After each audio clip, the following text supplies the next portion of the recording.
हमारे तलाक के 5 साल बाद मैं अपनी पूर्व पत्नी के घर गया और जब मैंने दीवार पर एक तस्वीर देखी तो मेरी रूह कांप उठी।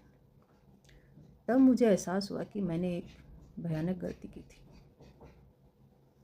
कल रात मैं बेंगलोर से अपने घर लौट रहा था और बारिश लगातार बरस रही थी। तभी मैंने उसे देखा, मेरी पूर्व पत्नी सविता बस स्टॉप पर अकेली खड़ी थी, छोटे से शेल्टर के नीचे कपकपाती हुई, अपने हैंडबैग को सीने से लगाकर कुछ अंदर ही अंदर हिल गया। उसका चेहरा हालांकि समय के निशान लिए हुए था, फिर भी वही थी जिसे मैं कभी सोते समय माथा चुमा करता था। बिना सोचे मैंने कार किनारे खड़ी की, खिड़की नीचे की और पुकारा, सविता अंदर आओ, मैं तुम्हें घर छोड़ दूंगा। वह मुड़ी, थोड़ी हैरान, फिर हल्की मुस्कान के साथ कार में बैठ गई। हम एक दूसरे को लखनऊ के कॉलेज के दिनों से जानते थे। स्नातक के बाद मैं दिल्ली में इंजीनियरिंग की पढ़ाई करने चला गया और वह जयपुर में शिक्षक प्रशिक्षण के लिए गई। दूरी ने हमें अलग कर दिया, लेकिन भाग्य ने हमें वर्षों बाद एक ही ऑफिस की बिल्डिंग में काम करते फिर मिलवा दिया। प्यार फिर से जगा। 2 साल में हम शादी कर बैठे। लोग अक्सर कहते थे, शांत इंजीनियर और कोमल शिक्षिका, एक परफेक्ट जोड़ी। शुरुआती कुछ साल खुशी के थे, लेकिन 3 साल बीत गए और फिर हमारे कोई बच्चे नहीं हुए। जब डॉक्टरों ने बताया कि सविता माँ नहीं बन सकती, तो कुछ उसके भीतर टूट गया। मेरी माँ, जो हमेशा दयालु रही, कहती थी कि हम गोद ले सकते हैं, लेकिन सविता ने इसमें सिर्फ हार और शर्म देखी। एक रात उसने मुझे तलाक के कागज़ थमाए। उसका सवर कांप रहा था और उसने कहा, तुम एक पूरी फैमिली के हकदार हो, मैं वह नहीं दे सकती। मैंने उसे रोकने की कोशिश की, उसे रहने के लिए कहा, लेकिन वह अडिग थी और बस हम अलग हो गए, दोनों टूटे हुए दिलों के साथ। 5 साल बाद मुझे लगा कि मैंने आगे बढ़ लिया, स्थिर नौकरी, शांत अपार्टमेंट और एक पूर्वानुमय जीवन।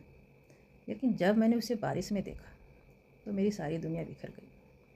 जब हम उसमें होम अपार्टमेंट पहुँचे तो उसने धीरे से कहा, यह मेरा घर है।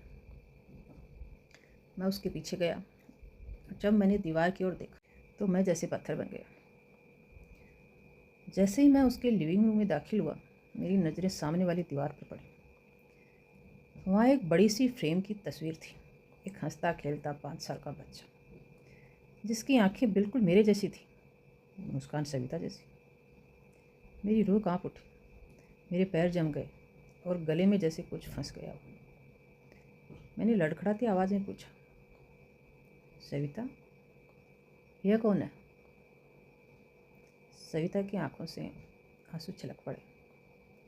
उसने सोफा पर बैठते हुए धीमी आवाज़ में कहा, जब हमारा तलाक हुआ और मैं तुम्हें छोड़कर गई, उसके ठीक 2 हफ्ते बाद मुझे पता चला कि मैं गर्भवती हूँ।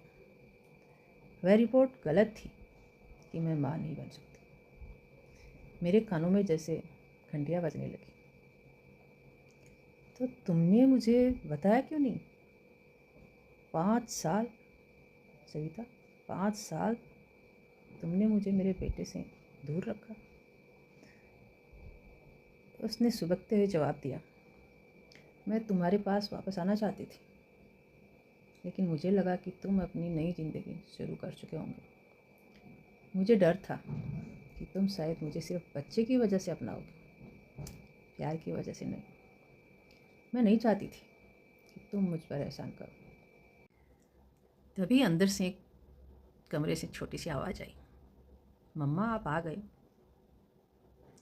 वह छोटा बच्चा जो तस्वीर में था अपनी आंखें मलते हुए बाहर आया, मुझे देखते ही वह रुक गया।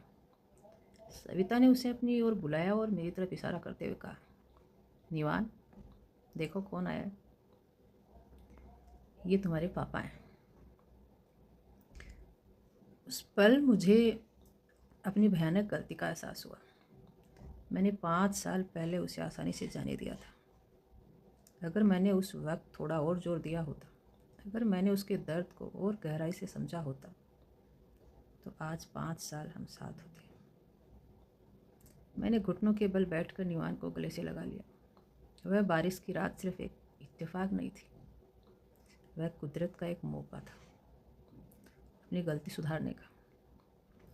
मैंने कविता का हाथ थामा और तय कर लिया कि अब चाहे जो हो जाए, मैं इस तस्वीर को और इस परिवार को कभी टूटने नहीं दूंगा। जीवन का हर एक महत्वपूर्ण फैसला हमें बहुत सोच समझ कर लेना चाहिए, वरना बहुत बड़ी गलती कर बैठते हैं और फिर पछताते हैं। और कहावत तो सुनी होगी आपने, फिर पछताए होत क्या, जब चिड़िया चुग गई खेत।